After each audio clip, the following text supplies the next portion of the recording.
전쟁은 끝나지 않았다. 총성은 멈추지 않았다. 하지만 이미 잔해가 차에 치워지기도 전에 외교관들이 방금 일어난 사태를 무엇이라 규정할지에 대해 합의하기도 전에 세계는 새로운 일련의 사실들을 중심으로 재편되고 있다. 전쟁은 단지 파괴만 하는 것이 아니다. 전쟁은 진실을 드러낸다. 그리고 이번 전쟁이 21세기 권력의 분포에 관해 드러낸 진실은 워싱턴도 베이징도 감히 입 밖으로 내지 못하는 것이다. 왜냐하면 그 진실을 소리내어 말하려면 두 수도 모두 아직 인정할 준비가 되지 않은 사실들을 시인해야만 하기 때문이다. 이란 전쟁은 가장 치열했던 국면에서 47일간 지속되었다. 전쟁은 조약으로 끝난 것이 아니라 지칠 대로 지친 상태에서의 일시적 중단, 즉 양측 모두 휴전 발표 후 불과 몇 주 만에 이미 위반해버린 불안정한 휴전으로 막을 내렸다.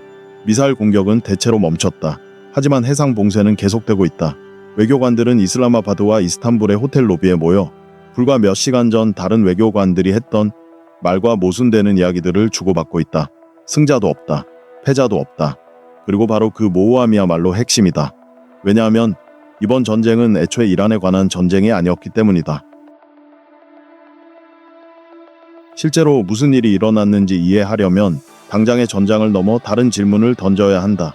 누가 누구에게 무엇을 발사했느냐는 질문이 아니다. 대신 누가 이 전쟁을 필요로 했는지, 누가 이득을 보았는지, 누가 멀리서 가장 예리하게 이 사태를 지켜보고 있었는지, 그리고 그들이 지금 어떤 결론을 내리고 있는지를 물어야 한다. 지구상의 모든 강대국이 지난 47일 동안 이란의 핵시설이나 호르무즈 해협의 항로와는 아무런 상관이 없는 계산을 하느라 시간을 보냈기 때문이다. 그들은 훨씬 더 중요한 무언가를 계산하고 있었다. 그들은 미국의 국력이 과연 과거와 같은 의미를 여전히 지니고 있는지를 계산하고 있었던 것이다. 그 질문은 수십 년에 걸쳐 서서히 축적되어 온 것이다. 이번 전쟁으로 시작된 것이 아니다. 이라크 전쟁에서, 아프가니스탄 전쟁에서, 2008년 금융위기에서, 그리고 1945년 이후 미국이 구축했다가 점차 스스로에 대한 믿음을 잃어가며 서서히 무너뜨린 제도적 체제의 침식 과정에서 이미 시작된 일이었다. 그 하나하나의 순간들이 미국의 힘을 조금씩 깎아내렸다. 하지만 이번 전쟁은 지난 10년간의 점진적인 쇠퇴 과정으로는 결코 이룰 수 없었던 속도로 그 과정을 가속화시켰다. 왜냐하면 이번에는 미국의 국력이 지닌 한계가 단지 눈에 보일 뿐만 아니라 수치로 측정 가능한 것이었기 때문이다. 그 한계는 요격된 미사일의 수, 항로가 변경된 유조선의 수, 그리고 이슬라마바드에서 평화회담의 의제조차 합의하기 전에 회담이 결렬되기까지 걸린 날짜 수로 정확히 헤아려졌다. 먼저 미국이 무엇을 성취했는지부터 살펴보자. 이 공격으로 이란의 핵 기반 시설 상당 부분이 파괴되었습니다. 주요 시설들이 손상되었고 일부는 심각한 피해를 입었습니다. 이론상으로는 막강했던 이란의 방공망은 미국과 이스라엘의 정밀 유도탄의 합동 공격의 기대 이하의 성능을 보였습니다. 해상 봉쇄는 이란 항만 교통을 마비시키고 단기간에 실질적인 경제적 손실을 초래했습니다. 군사작전이라는 좁은 관점에서 보면 미국은 지구상 어느 나라도 따라올 수 없는 능력을 보여주었습니다. 그 정도의 전력을 그 거리에서 그 정도의 정밀도로 투사할 수 있는 능력은 여전히 독보적입니다. 이 점에 대해서는 누구도 진지하게 이의를 제기하지 않습니다. 하지만 작전 초기 몇 주 동안 거의 아무도 주목하지 않았던 것이 있습니다. 미사일 비축량이 공개적으로 인정된 것보다 훨씬 빠르게 고갈되고 있었습니다. 해당 지역에서 고강도 타격 작전을 유지하는데 필요한 물류는 10년간의 예산 압박과 우크라이나 지원 요구로 이미 약화된 공급망에 큰 부담을 주었습니다. 항공모함 전단은 필요한 위치에 있었지만 탄약고의 규모, 즉 장기간 작전을 지속할 수 있는 정밀 유도 무기의 실제 재고량은 미국 군사력에 대한 인식과 실제 산업 생산 능력 및 국방 조달 일정이라는 현실 사이의 격차를 드러냈습니다. 그 격차가 치명적이지는 않았습니다. 이러한 문제를 연구하는 사람들에게는 그다지 놀라운 일도 아니었습니다. 하지만 분명히 눈에 띄는 격차였습니다. 그리고 지정학에서 눈에 띄는 것은 모든 것을 바꿉니다. 중국도, 러시아도, 중동의 모든 정부도, 아시아의 모든 국방부도 이를 목격했습니다. 그들이 본 것은 단순히 미국의 군사적 패권 붕괴가 아니었습니다. 훨씬 더 정확하고 따라서 훨씬 더 중대한 무언가였습니다. 그들은 한계를 보았습니다. 한계를 알게 되면 그에 맞춰 계획을 세우기 시작합니다. 베이징은 이 전쟁 47일 동안 서방 언론의 주목을 거의 받지 못하는 일을 했습니다. 서방 언론은 매일같이 벌어지는 공격과 방역, 그리고 결렬되는 평화협상의 드라마에만 집중했기 때문입니다. 중국은 입지를 다지고 있었습니다. 수십 년을 내다보는 국가의 인내심으로 뉴스 사이클에 휘둘리지 않고 조용하고 체계적으로 말입니다. 자제를 촉구했고 인도적 상황에 대한 우려를 표명했으며 중재를 제안했습니다. 모든 외교적으로 올바른 발언을 하면서도 동시에 전혀 다른 일을 하고 있었습니다. 중동 전역에서 관계를 심화시키고 재건 자금을 제공하며 미국의 행보를 지켜보며 나름의 결론을 내리는 국가들에서 외교적 영향력을 확대하고 있었습니다. 그리고 거의 눈에 띄지 않게 중국은 다가올 미래에 지대한 영향을 미칠 핵심 광물 공급망의 구성 요소들을 재배치하고 있었습니다. 이 이야기에서 갈륨과 관련된 부분은 지금까지 받은 관심보다 훨씬 더 많은 주목을 받아야 합니다. 갈륨은 현대 반도체의 작동 원리를 설명하는 금속입니다. 갈륨 없이는 이번 전쟁에서 발사된 정밀 유도 무기를 만들 수 없습니다. 중국은 전 세계 갈륨 생산량의 99%를 장악하고 있으며 2024년 연말 미국에 대한 갈륨 수출을 금지했습니다. 그리고 이번 전쟁을 통해 현대 고강도 분쟁에서 정밀 유도 무기가 얼마나 빠르게 소모되는지 드러나면서 워싱턴의 모든 국방 계획 담당자들은 이란 미사일이나 중국 군함보다 훨씬 더 심각한 추후 약점을 포함하도록 위협 평가를 조용히 업데이트했습니다. 그것은 바로 가장 정교한 무기가 주요 전략적 경쟁국의 영토를 직접 통과하는 공급망에 의존하는 군사 강대국의 취약점입니다. 이는 전술적인 문제가 아니라 구조적인 문제입니다. 그리고 그 문제는 47일 만에 해결되지도 47개월 만에 해결되지도 않습니다. 한편 러시아는 서방의 관심이 분산된 시대에 늘 해오던 대로 움직이고 있었습니다. 바로 징역을 계속한 것입니다. 극적인 징역은 아니었습니다. 군사 전략가들이 언급하는 것처럼 광범위한 작전적 움직임은 아니었습니다. 하지만 트럼프 행정부의 전략적 역량이 중동의 혼란에 완전히 집중되어 있는 동안 우크라이나에서는 꾸준하고 체계적으로 진전이 이루어졌습니다. 이미 교착 상태에 빠진 우크라이나 평화 협상은 더욱 악화되었고 키이우에 대한 이 유대출은 차단되었습니다. 우크라이나 정부의 외환 보유고는 5월까지 바닥날 것으로 예상되었습니다. 그리고 우크라이나 드론 공격으로 수출 터미널에 타격을 입었던 러시아의 석유 수입은 이란 전쟁 자체로 인한 세계 유가급 등으로 부분적으로 상쇄되었습니다. 모스크바는 특별한 전략을 세울 필요가 없었습니다. 그저 세계의 관심을 다른 곳으로 돌리기만 하면 됐습니다. 그리고 세계는 그 바람을 들어주었습니다. 그리고 바로 그때 모든 것이 바뀌었습니다. 휴전이 이루어졌지만 군사작전이 가져다 줄 것으로 기대했던 해결책은 나타나지 않았기 때문입니다. 이란의 핵 프로그램은 손상되었지만 완전히 파괴되지는 않았습니다. 관련 지식은 여전히 남아있고 기술자들도 있습니다.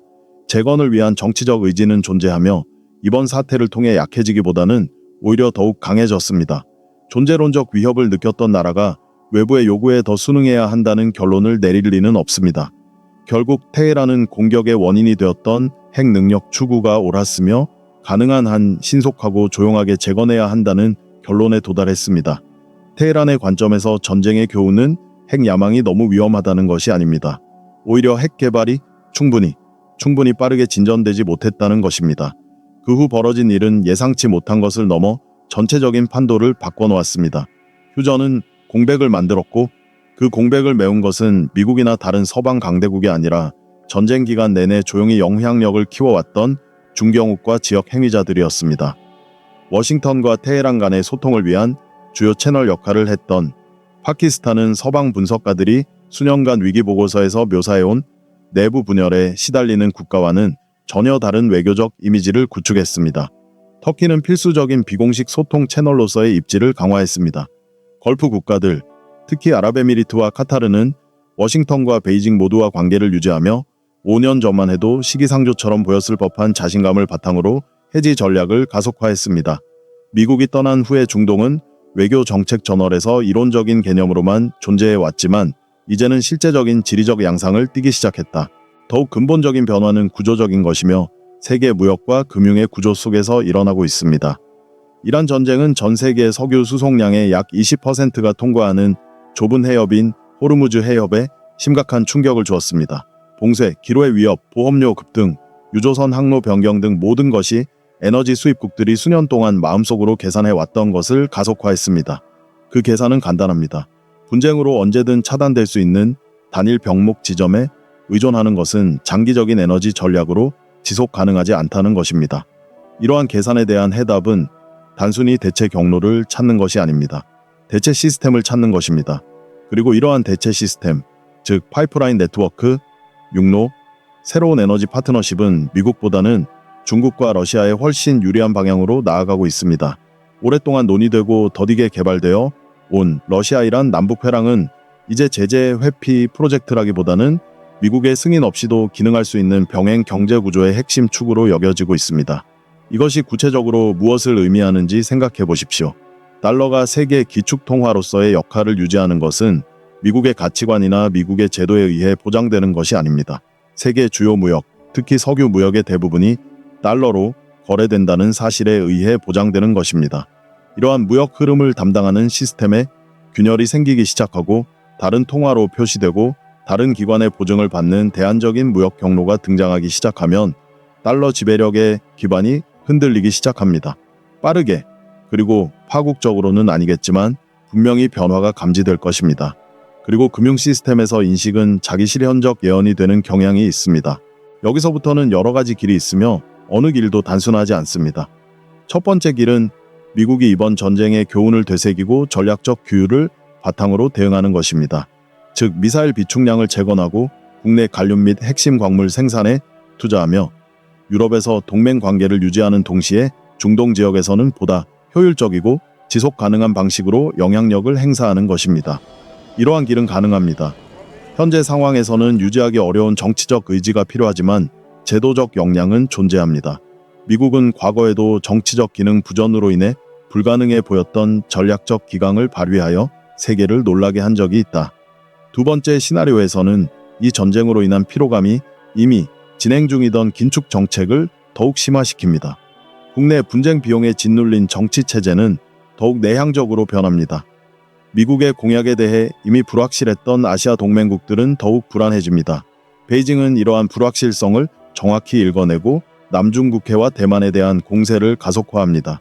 세 번째 시나리오는 가장 위험하면서도 가장 논의가 적은 시나리오입니다. 워싱턴과 베이징 모두 긴장을 고조시키려는 의도는 없지만 과거 양국의 경쟁을 관리했던 규칙들이 조용히 폐기된 세계에서 양국이 움직이는 시나리오입니다. 다음 위기가 어디에서 발생하든 어떤 직접적인 원인이든 간에 양국 모두 이전 시대의 오판을 막아주었던 안전장치 없이 대응하게 될 것입니다. 이란 전쟁이 미중 경쟁의 시작은 아니었습니다. 경제력과 군사력을 합쳐 다른 모든 행위자를 압도하는 두 국가 간의 근본적인 세력 균형을 바꾼 것도 아니었습니다. 하지만 이란 전쟁은 더욱 미묘하고 어쩌면 더 오래 지속될 변화를 가져왔습니다. 이는 전 세계 모든 정부가 지켜보는 가운데 실제 상황에서 실시간으로 미국의 군사력을 시험하는 실전과 같은 것이었습니다.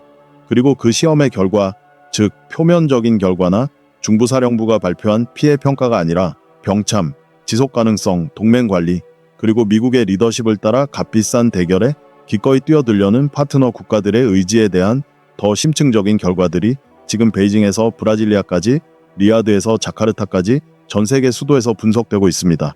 이 전쟁에서 탄생하는 세계는 미국이 사라진 세계가 아닙니다. 미국의 군사력과 경제력은 여전히 지구상에서 가장 강력한 단일 세력으로 남아있을 것입니다. 그러나 오늘날의 세계는 미국의 우위가 절대적인 것이라기보다는 점차 조건부적인 것으로 이해되는 세상이다. 아직 내려지지 않은 결정들에 그 존립을 맡기고 있고 현재 심각한 압박을 받고 있는 제도들에 의해 간신히 유지되고 있으며 그 깊이를 가늠하기 어려운 동맹관계에 의존하고 있고 장기적인 전략적 일관성을 유지하는 것을 실로 어렵게 만드는 국내 정치 환경에 의해 제약을 받고 있는 그러한 세상이다. 이는 2001년 9월 12일에 존재했던 세계와는 전혀 다른 종류의 세계다. 2011년, 심지어 2019년에 존재했던 세계와도 다른 종류의 세계다. 역사는 그 전환점을 미리 예고하지 않는다. 또한 참여자들이 방금 무엇이 변했는지 이해할 수 있도록 잠시 멈춰 기다려주지도 않는다. 오늘날 워싱턴, 베이징, 테헤란, 키이우, 이슬라마바드에서 결정을 내리고 있는 지도자들은 그 변화의 기운은 느낄 수 있으되 그 실체는 아직 온전히 파악할 수 없는 일종의 과도기의 안개 속에서 움직이고 있다. 구질서의 구조들은 여전히 건재하다. 관련 제도들은 여전히 가동되고 있다. 동맹 관계들 또한 대체로 굳건히 유지되고 있다. 하지만 권력이 작동하는 방식, 누가 권력을 쥐고 있는지, 그리고 그 권력으로 무엇을 성취할 수 있는지에 관한 근본적인 논리에는 이미 무언가 변화가 일어났다. 휴전은 유지되거나 혹은 깨질 것이다. 이슬라마바드에서 진행되는 협상은 성과를 낳거나 혹은 아무런 결실 없이 끝날 것이다. 이란은 국가 재건에 성공하거나 혹은 외부의 방해로 좌절되거나 아니면 이 두 가지 상황이 동시에 벌어지는 기묘한 길을 찾아낼지도 모른다. 그러나 이 모든 것은 본질적인 이야기가 아니다. 진정한 이야기는 이 모든 과정을 지켜보며 교훈을 얻고 상황을 재계산하고 있는 전 세계의 움직임에 있다. 그리고 바로 그 재계산 속에 앞으로 다가올 미래의 형상이 담겨 있다. 그것은 갑작스러운 단절도 아니요, 과거와의 깔끔한 결별도 아니다. 대신 누가 누구에게 왜, 그리고 얼마나 오랫동안 순응하고 복종할 것인지에 대한 느리지만 되돌릴 수 없는 재배치의 과정인 것이다. 이란 전쟁 이후의 세계 질서는 평화 조약문에 의해 쓰여지고 있는 것이 아니다. 그 질서는 경로가 재조정되고 있는 공급망 속에서 조용히 그 비중이 축소되고 다변화되고 있는 통화 흐름 속에서 도쿄에서 바르샤바에 이르기까지 상향 조정되고 있는 국방 예산 속에서 그리고 불과 10년 전만 해도 도저히 협력 파트너가 될 수 없을 것 같았던 수도들 사이에서 깊어지고 있는 외교 관계 속에서 쓰여지고 있다. 또한 갈륨 비축량과 미사일 재고 목록 속에서 그리고 불과 6개월 전과는 달리 이제는 페르시아만을 전혀 다른 색깔로 표시하고 있는 보험 위험 지도 속에서 그 역사는 쓰여지고 있다. 역사는 느리게 움직인다. 그러다 어느 순간 더 이상 느리지 않게 된다.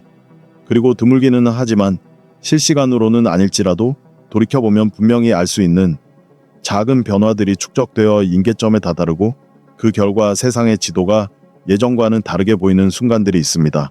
지금이 바로 그러한 순간 중 하나인지는 앞으로 수년이 지나야 비로소 알 수 있을 것입니다. 하지만 지금이 바로 그 순간인 양 행동하는 정부들은 그 사실을 확인하기 위해 기다리기만 하는 정부들보다 훨씬 더 유리한 위치에 서게 될 것입니다.